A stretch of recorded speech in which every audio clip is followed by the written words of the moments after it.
Morning all. The Bilbao Masters ended in a tie actually in the number of points between Magnus Carlsen and Fabiano Caruana from Italy. So Magnus Carlsen from Norway. So they both tied and they played this tiebreak, which was Blitz Tiebreak, 4 minutes each with a 3-second increment. Okay, so Blitz is a completely different ball game. Forget about trying to play perfect chess. Often it's about playing practical chess, putting the opponent under pressure. A lot of strategies which just win on time are going to be effective in Blitz. In longer games there's greater scrutiny on all of those strategies and they could fall apart in longer games, but here it's Blitz. So how does Magnus fare against Caruana? E4, Sicilian defence is chosen by Fabiano. So this is the second game encounter. By the way, when I get the first game encounter, we might do another video on the channel. So second game encounter, I won't tell you the result of the other game. Knight f3, e6, okay, and now Magnus chooses g3. So this is slightly offbeat, you might think, and it's strange, you know. Even if you look at Fischer's Blitz tournament of 1970, he played some unusual openings in the 5-minute tournament of 1970. This is more on the solid side, not taking too many risks, you would think, not even daring to play the open Sicilian, slightly offbeat. Will it stumble Fabiano here? He plays b6, okay, preparing to put a fianchetto here to challenge across this diagonal. Bishop g2, bishop b7, and now queen e2, so a solid King's Indian attack set up from white, from Magnus.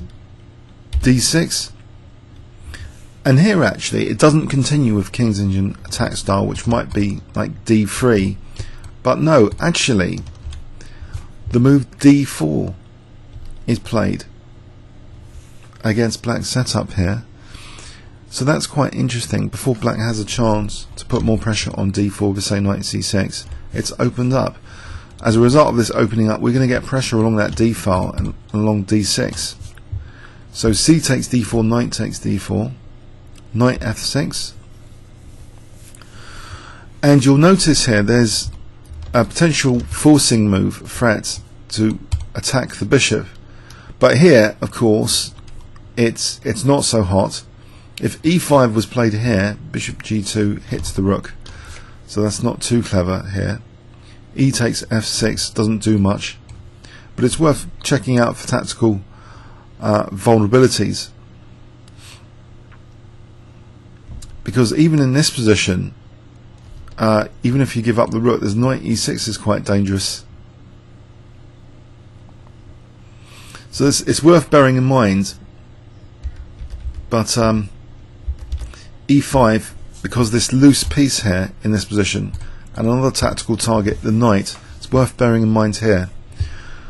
Magnus Carlsen's, so he's protected his loose bishop, so e5 might be an important threat. Knight bd2, knight bd7 rather. Now if we look at e5 here, attacking the knight, hitting the bishop. Okay, bishop takes, and let's say e takes, then bishop takes hits the queen, and there's no time even for knight e6 hitting the queen, so that doesn't work there. After rook d1, that variation doesn't exist anymore after e5. But you know, is Magnus really playing for this kind of trap? It's like, is it a trap opening, you could say? Or is it just the way that Black's played it? He should really try and protect the bishop or something. Maybe play a move like queen b8 just to make sure there's no loose piece. There's an expression coined about loose pieces falling off, I think by John Nunn. But especially in Blitz, if you have loose pieces in Blitz, then it is sometimes quite dangerous. The king's also in the centre here, and that's also kind of dangerous for a moment. a6, and now, lo and behold, okay, I've given away the tactical idea by checking it several times already. In this position, actually, e5 is now very, very effective. So let's see, if knight takes e5, then just take the bishop. Clear enough. If d takes e5, okay, what would be strong here?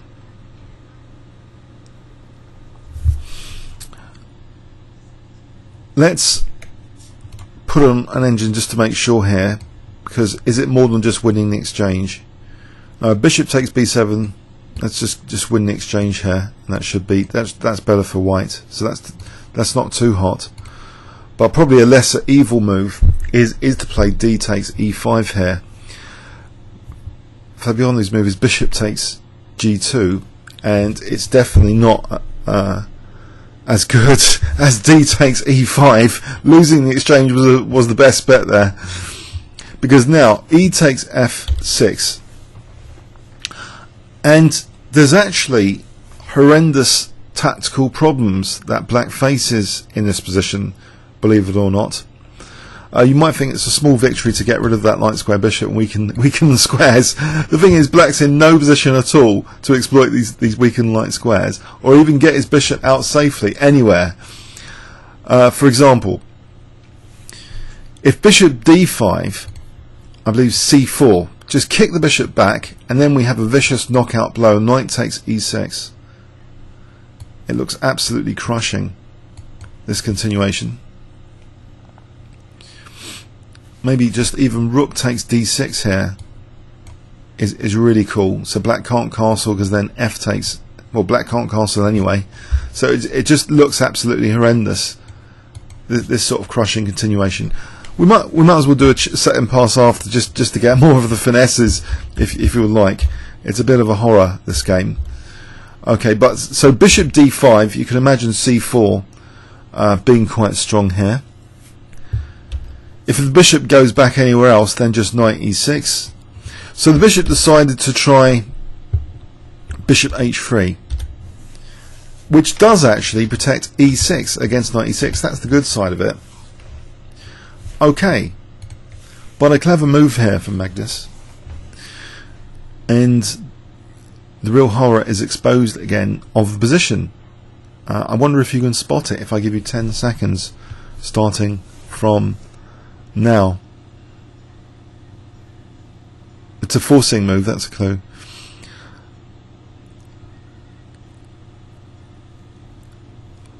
Okay, the forcing move, queen h5, is particularly painful now for black.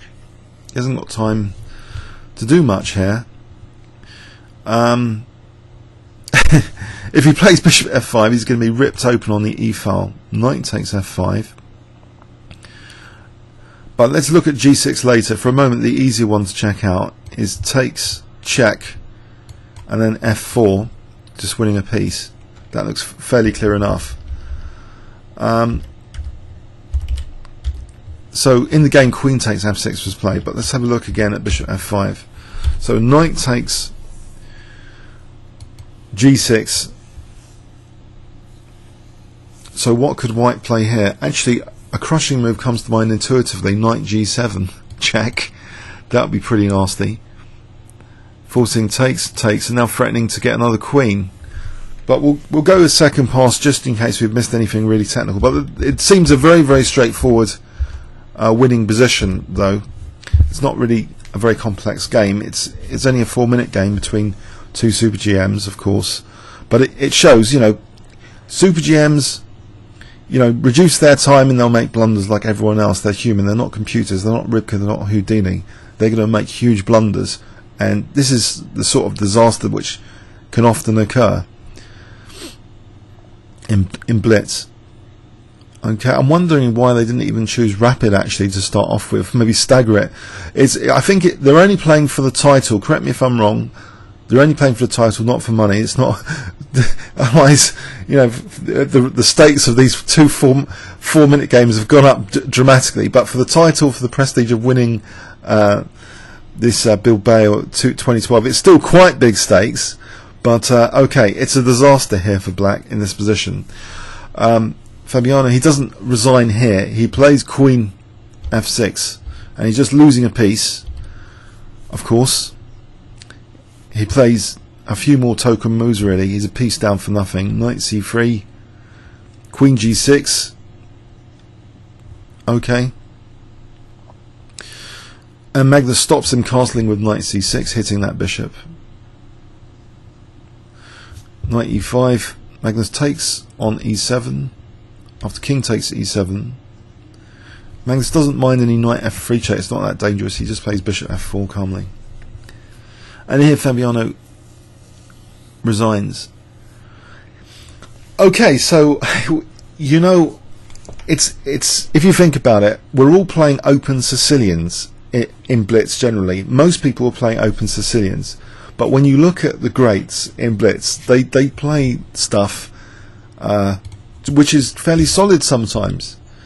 So let's have a look at a second pass, and it's often effective. It's a totally different game really to classical chess. So here g3, yes, it's effective, but b6, you know, a tactical liability was basically set up. A loose piece on b7 by Fabiano. Maybe also, to be fair, both players are probably completely exhausted. They've just had this huge grueling tournament, and it's also a huge test of nerves. But there's a tactical liability on b7, which needs to be checked all the time, basically. So here, let's just check e5 here. Takes, e takes, bishop takes, knight e6. This isn't so hot. Now, believe it or not, here in this variation, for those technically minded, f takes, according to the engine, is actually better for white. So this rook sack is also interesting to bear in mind. F takes g. Whoa! What's happening here? It's a huge advantage for white. In this position, e5 is almost playable in this position. But there's a resource. Queen takes f6 here, and black will be fine. Yeah, he just invites the double discovered check, and he's fine. So that's no big deal. Black will be winning. So winning the rook is okay. So let's go back. So Magnus castled. So he's definitely got e5 now with the bishop not loose. But here it still doesn't work. So let's just check this. Bishop takes g2. So e takes. There's nothing here. Okay. So rook d1, and the trap is set and went straight into after a6. E5 is a very, very powerful move. Queen c7, queen c8, these are preferable moves. So if queen c7 protecting the bishop, that's a bit of a nuisance, but it's okay. It's okay. Black's okay. But no, Fabiano played a6, and we've run straight into e5. So the best response, d takes e5, probably one of the best responses here. Just to give up the exchange. And white's better here, takes d4, but it's still, no, it's not really much of a game, the exchange down against Magnus, but okay, better than the game continuation. So in the game continuation, bishop takes g2, e takes f6. And it's just devastating. Where does the bishop go? So let's just technically check out bishop d5. I assume c4 is the crushing move. It does seem to be very strong. And now then there'll be knight takes e6. And if queen f6 here, okay, in this position, knight c5 check is the clinical crusher to win that bishop on b7. Again, tactical liability. In this position, queen e4 to protect the knight. Can the knight come out safely? Okay. And I think the knight's going to be extracted. Going to win, just winning d6 here. So let's go back. So after e takes f6, bishop h3, queen h5 is the crusher. So on bishop f5 is f5. Now if g6, I guess knight g7 looks fairly convincing as the crushing move. So that will be all over, as I guess. So e takes check with either queen or rook will do. More accurate than f4 is taking on g7 then playing f4 and then piece up again.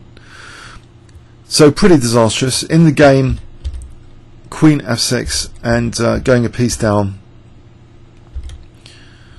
Okay, so after knight E5, knight E7, it's just a piece down for nothing, and end of game.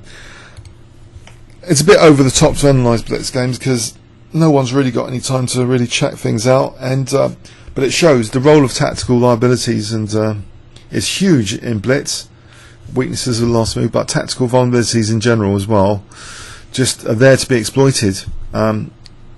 If one has the Hawkeye to see the vulnerabilities, the punishment of them.